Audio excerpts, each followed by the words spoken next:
Greetings and welcome to the Sports Card Ripping Teacher. It was another fun Thursday listening in with Zach's Sports Cards and Collectibles. Yesterday he had on Budget Rips and Barrett Bayhurst. It was fun hearing about their channel and their thoughts on the hobby. It's also fun to participate in the chat, kind of talk with everyone else. I did notice that Mr. 95 Cents was not in attendance. He's usually always there, so hopefully everything is okay. And I know we all get busy doing stuff, and that's probably totally fine. Well, it's definitely fine, but he was probably off preparing the State of the Hobby address. I guess we had the State of the Union address yesterday. So looking forward to Daryl's video on Saturday and his rare finds video. I think it'll probably come out today.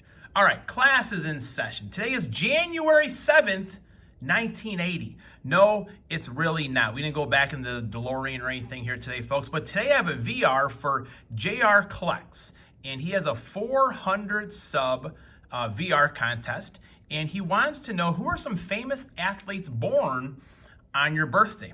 Of course there was me. Growing up on the mean streets of the south side of Chicago, I was a baseball, football, basketball player, eventually became a golfer and everything like that. I should probably delete all that, folks. But Jim Lefebvre was born on my birthday. He was a Cub manager for 2 years. And here's his record. In 1992, he was 78 and 84. In 1993, he was 84 and 78. I mean, as a Cub manager, that should probably get you into the Hall of Fame.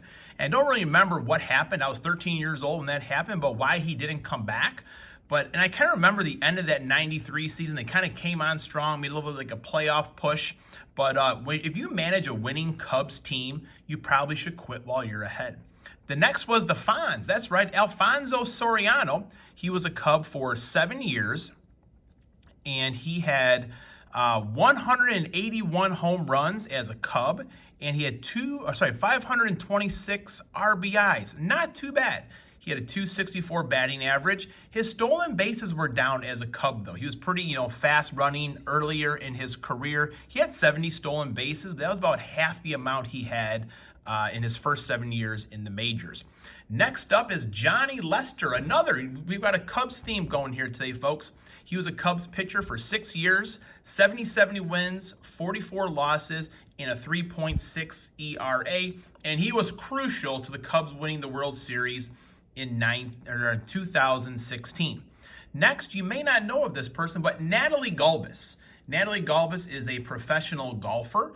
She has won a major or two, and she is Lithuanian like myself. I am a big supporter of women's golf, kind of promoting the game. There is actually Women's History Month as well. I think maybe one day next week we'll add a little bit about that. And my last one finally is Lamar Jackson. The one card, I did pull this in a pack yesterday, and a student saw it on my desk. He was like, "Can I have that Lamar Jackson?" I said no. And then I will definitely give that card to him today because I knew that I was going to save it for this VR here today. Now, I also want to know about some events that happened on January 7th, various years. In 1927, the Harlem Globetrotters played their first game in Hinckley, Illinois. For any of you gamblers out there, I think the Generals are due for a victory. Just kind of putting that out there. In 1998, Shaq blocked 3 shots to bring his career total to 1,002. Shaq had a birthday a couple of days ago, and he probably would have had more blocks in that game, but was probably a little worn out from his birthday celebration. In 2007, Phil Jackson had his 900th win. Go figure, he was the fastest to do that. Phil was very blessed in having some good basketball players on his team. And in 2013, Alabama beat Notre Dame in the national championship game. And folks, let me tell you, I was obviously not on YouTube at that point, but as the game got closer, I was convinced the Irish were going to rout Alabama. I was convinced the Irish had some surprises up their sleeve to really take it to the Crimson Tide, and I was wrong. I was dead wrong with that one. It was 28-0 at halftime. I was at my friend's house. We were watching it. I think our wives came over for dinner first, and then my wife went home, and then I continued to watch the game there. And at halftime, my buddy and I, we went across the street from his house and just went to a Mexican restaurant there. We got a couple tacos, some burritos, some nachos, and just watched the rest of the game because we wwere so disappointed. 28-0 at halftime. However, the Irish tied the second half score, 14-14. Does that matter anything?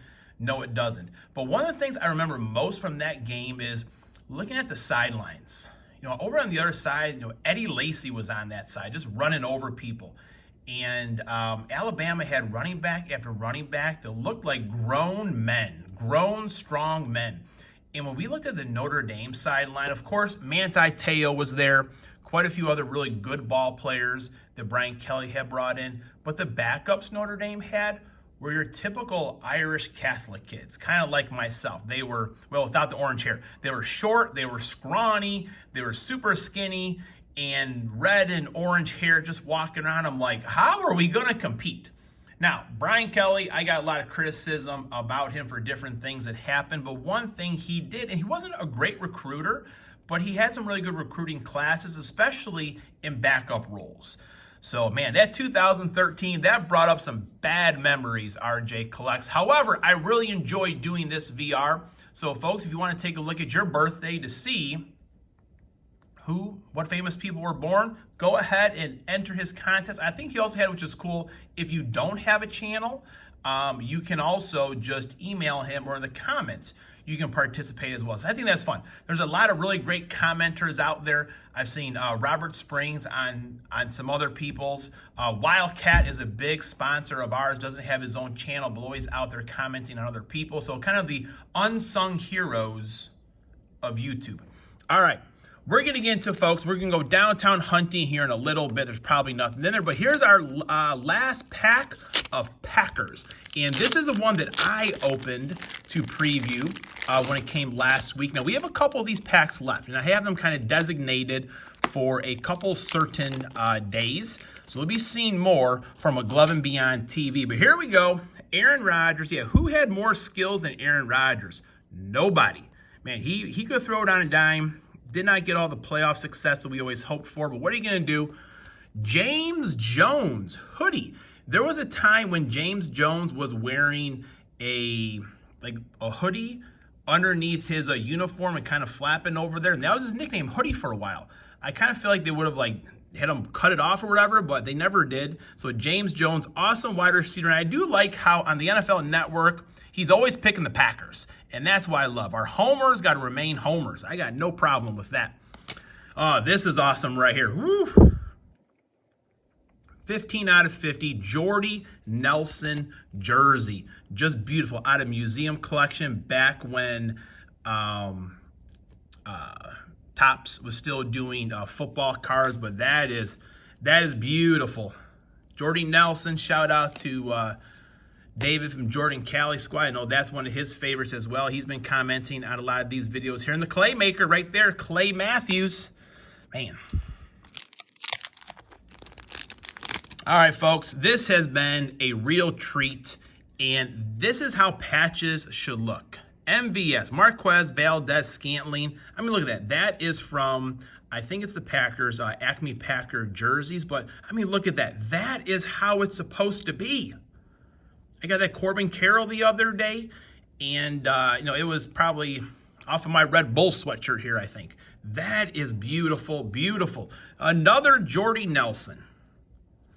Tell you what, folks, I have zero luck when I buy Optic myself, but right here, this is what it's all about. And finally, the will to win, Aaron Rodgers. So grateful, so grateful. This has been an awesome gift. It was totally unexpected, and just, the boys and I have been blown away.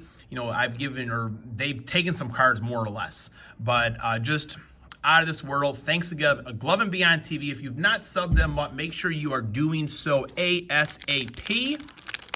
And man, I gotta go. Lunch is almost over. We're gonna rifle through here, folks. When the good kid gets talking, he gets talking, that's for sure.